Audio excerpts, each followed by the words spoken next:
There's no such thing as sight reading. And the word note is a synonym for the word notation. Notation is the written symbols representative of the language. If you pass your friend a note in class, what are you giving your friend? You give him a piece of paper with words written on it. The note itself doesn't make a sound. Unless it's one of those Howler letters like what Ron got in Harry Potter when he stole the car. The note doesn't make a sound. A note can be written. A note can be read. A note can't be heard. Now, if you don't know how to spell any words, you can't write a note.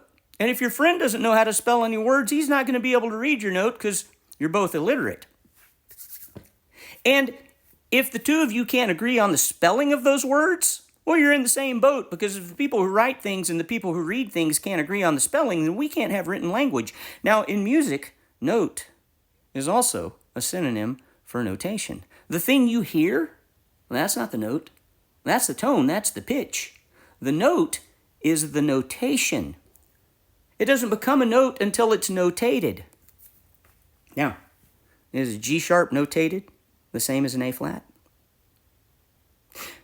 Is a G sharp the same notation as an A flat? Well, obviously not.